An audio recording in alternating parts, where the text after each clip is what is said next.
Hi hello friends, welcome back to our channel. ನಿನ್ನ ಜೊತೆ ನನ್ನ ಕತೆ ಒಂದು ಸೂಪರ್ ಡೂಪರ್ ಸಂಚಿಕೆ ನೋಡ್ಕೊಂಬರೋಣ. ಸಂಚಿಕೆ ಆರಂಭದಲ್ಲಿ ಏನಾಗುತ್ತೆ ಅಂತಂದರೆ, ದೇವಯಾನಿ ಅಂತೂ ಎಂಟ್ರಿ ಕೊಟ್ಟಿದ್ದಾರೆ. ದೇವಯಾನಿ ಎಂಟ್ರಿ ಕೊಟ್ಟಾದಮೇಲೆ ನಿಂಗವಜ್ಜಿ ಹೇಳ್ತಾರೆ, ಯಾರು ಇವಳು ಅಂತ ಕೇಳಿದ ತಕ್ಷಣ, ಅಯ್ಯೋ ಇವಳು ದೇವಯಾನಿ ಅಲ್ವಾ, ರಮಣ ಎಂಟಿ. ಓ, ಚಿಕ್ಕ ವಯಸ್ಸಲ್ಲೇ ಗಂಡನ ಕಳ್ಕೊಂಡು ತುಂಬ ಕಷ್ಟಪಟ್ಬಿಟ್ಟಿದ್ದಾಳೆ ಪಾಪ ಅಂತ ಹೇಳ್ಬಿಟ್ಟು ಹೇಳ್ತಾರೆ. ಹೌದು ಅತ್ತೆ ಅಂತ ಸಂಗೀತ ಕೂಡ ಹೇಳ್ತಾಳೆ.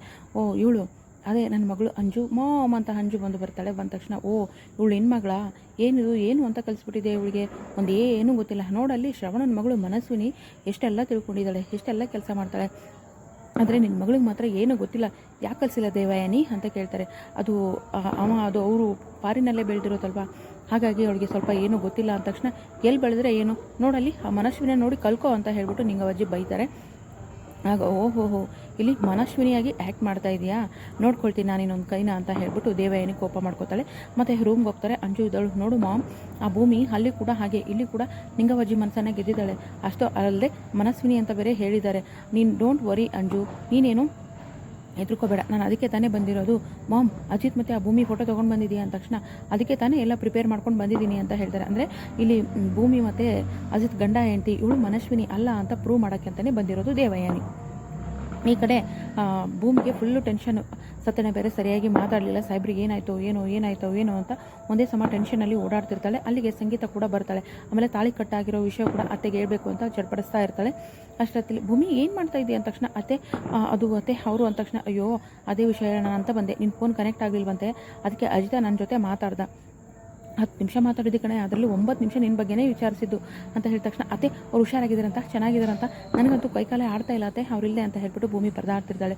ಓಹೋ, ನನ್ನ ಮಗ ಹೋಗಿ 2 ದಿನ ಆಯಿತು, ಅಷ್ಟಕ್ಕೆ ಇಷ್ಟೊಂದೆಲ್ಲ ಮಾತಾಡ್ತಿದೆಯಲ್ಲ, ಅವ್ನು ಚೆನ್ನಾಗಿದ್ದಾನಂತೆ, ನಿನ್ನ ಬಗ್ಗೆ ಕೂಡ ವಿಚಾರಿಸಿದ, ಆರಾಮಾಗೇ ಇದ್ದಾನೆ ಅಂತ ಹೇಳಿದ ತಕ್ಷಣ, ಹಬ್ಬ ಈಗ ನನಗೆ ಸಮಾಧಾನ ಆಯಿತು. ಅದೇ ನಾನು ನಿಮ್ಮ ಹತ್ರ ಒಂದು ವಿಷಯ ಹೇಳಬೇಕು ಅಂದ ತಕ್ಷಣ, ಹೇಳು ಭೂಮಿ ಅಂತ ಕೇಳ್ತಾರೆ ಸಂಗೀತ ಅವರು. ಅಷ್ಟೊತ್ತಿಗಾಗಲೇ ದೇವಯಾನಿ ಎಂಟ್ರಿ ಆಗಿರುತ್ತೆ. ಹಾಗಾಗಿ ಆ ವಿಷಯನ ಅಲ್ಲೇ ಮರೆಮಾಚಿಬಿಡ್ತಾರೆ. ಆ ವಿಷಯವನ್ನು ಅತ್ತೆ ಹತ್ರ ಚರ್ಚೆ ಮಾಡಲಿಕ್ಕೆ ಹೋಗೋದಿಲ್ಲ. ಮತ್ತು ಈ ಕಡೆ ದೇವಯಾನಿನ ಎಲ್ಲ ಮಾತಾಡಿಸ್ತಾರೆ. ದೇವಯಾನಿ ಇದ್ದೊಳಗೆ ಅಶ್ವಿನಿ ಕಾಲ್ ಮಾಡ್ತಾಳೆ. ಅಶ್ವಿನಿ ಕಾಲ್ ಮಾಡಿಬಿಟ್ಟು, ದೇವಯಾನಿ ಮೇಡಮ್ ಎಲ್ಲಿದ್ದೀರಾ ಅಂದ ತಕ್ಷಣ, ಅದೆಲ್ಲ ನಿನಗೆ ಯಾಕೆ ಅಂತ ಕೇಳ್ತಾರೆ. ಅದೇ ಮೇಡಮ್, ನೀವೆಲ್ಲಿದ್ದೀರಾ, ನಾನು ಕೂಡ ಅಲ್ಲೇ ಇದ್ದೀನಿ ಅಂದ ತಕ್ಷಣ, ಏನು ಮಾತಾಡ್ತಿದ್ದೀಯ ಅಶ್ವಿನಿ ನೀನು ಅಂತ ಹೇಳ್ತಾರೆ. ಹೌದು ಮೇಡಮ್, ನಾನು ಕೂಡ ಆ ಭೂಮಿ ಕತೆ ಮುಗಿಸ್ಬೇಕು ಅಂತ ಈ ನಿಂಗವಜ್ಜಿ ಇದ್ದಾಳಲ್ಲ ಅವಳೂರಿಗೆ ಬಂದಿದ್ದೀನಿ ಅಂದ ತಕ್ಷಣ, ಅಶ್ವಿನಿ ತಲೆಗೆಲೆ ಕೆಟ್ಟಿದೆ ನಿನಗೆ, ಏನು ಮಾತಾಡ್ತಿದೆಯಾ ನೀನು, ಅಲ್ಲ ನೀನು ನೋಡಿದ್ರೆ ಇಲ್ಲಿಗೆ ಬಂದರೆ ಹೇಗೆ, ಶ್ರವಣಿಗೇನಾದರೂ ಗೊತ್ತಾದರೆ ನಿನ್ನ ಸುಮ್ಮನೆ ಬಿಡ್ತಾನ ಅಂದ ತಕ್ಷಣ, ಡೋಂಟ್ ವರಿ ಮ್ಯಾಮ್, ನಾ ಎಲ್ಲ ನೋಡ್ಕೊಳ್ತೀನಿ ಅಂತ ಹೇಳ್ಬಿಟ್ಟು ಅಶ್ವಿನಿ ಫೋನ್ ಕಟ್ ಮಾಡ್ತಾಳೆ. ಈ ಕಡೆ ಭೂಮಿ ಮತ್ತು ಅಜಿತ್ ಸಂಬಂಧನ ತಿಳಿಸ್ಬೇಕು ಅಂತ ದೇವಯಾನಿ ಎಂಟ್ರಿ ಕೊಟ್ಟರೆ, ಆ ಕಡೆ ಭೂಮಿ ಕಥೆನೇ ಮುಗಿಸ್ಬೇಕು ಅಂತ ಹೇಳಿ ಅಶ್ವಿನಿ ಬಂದಿದ್ದಾಳೆ. ಇನ್ನೊಂದು 2 ದಿನದಲ್ಲಿ ಅಜಿತ್ ಬರ್ತಾನಂತೆ ಅಂತ ಹೇಳ್ಬಿಟ್ಟು ಸಂಗೀತ ಬೇರೆ ಹೇಳ್ತಾರೆ. ಹಾಗಾದರೆ ಅಜಿತ್ ಬಂದು ಭೂಮಿನ ಹೇಗೆ ಕಾಪಾಡ್ತಾರೆ, ಯಾಕಂದರೆ ಭೂಮಿಗೆ ಆ ಕಡೆಯಿಂದನೂ ಕೂಡ ಸಮಸ್ಯೆ ಇದೆ, ಈ ಕಡೆಯಿಂದ ಕೂಡ ಸಮಸ್ಯೆ ಇದೆ. ನಿಂಗವಜ್ಜಿ ಹತ್ರ ಇವಳು ಮನಸ್ವಿನಿ ಅಲ್ಲ ಭೂಮಿ ಅಂತ ಹೇಳಿಸ್ಬೇಕು ಅಂತ ದೇವಯಾನಿ ನಿರ್ಧಾರ ಮಾಡ್ಕೊಂಡು ಬಂದಿದ್ದಾಳೆ. ಆ ಕಡೆ ನೋಡಿದ್ರೆ ಭೂಮಿನ ಕಿಡ್ನಾಪ್ ಮಾಡಬೇಕು ಅಂತ ಅಶ್ವಿನಿ ಬಂದಿದ್ದಾಳೆ. ಇನ್ನೂ 2 ದಿನದಲ್ಲಿ ಅಜಿತ್ ಎಂಟ್ರಿ ಕೂಡ ಆಗುತ್ತೆ ಅಂತ ಸಂಗೀತ ಅವರು ಹೇಳಿದ್ದಾರೆ. ಹಾಗಾದರೆ ಅಜಿತ್ ಅವರು ಪ್ರಾಣಾಪಾಯದಿಂದ ಪಾರಾದ್ರೆ ಭೂಮಿಗೆ ಅಶ್ವಿನಿಯಿಂದ ಸಂಕಷ್ಟ ಇದೆಯಾ, ಅಶ್ವಿನಿನ ಸುಮ್ಮನೆ ಬಿಡ್ತಾರ ನಮ್ಮ ಶ್ರವಣ ಭೂಮಿಗೆ ಏನಾದರೂ ಆದರೆ, ಎಲ್ಲವನ್ನು ಮುಂದಿನ ಸಂಚಿಕೆಯಲ್ಲಿ ಕಾದು ನೋಡೋಣ. ವಿಡಿಯೋಗೆ ಒಂದು ಲೈಕ್ ಮಾಡಿ, ಚಾನಲ್ ಸಬ್ಸ್ಕ್ರೈಬ್ ಮಾಡಿಕೊಂಡು ದಯವಿಟ್ಟು ಸಪೋರ್ಟ್ ಮಾಡಿ. Thank you so much.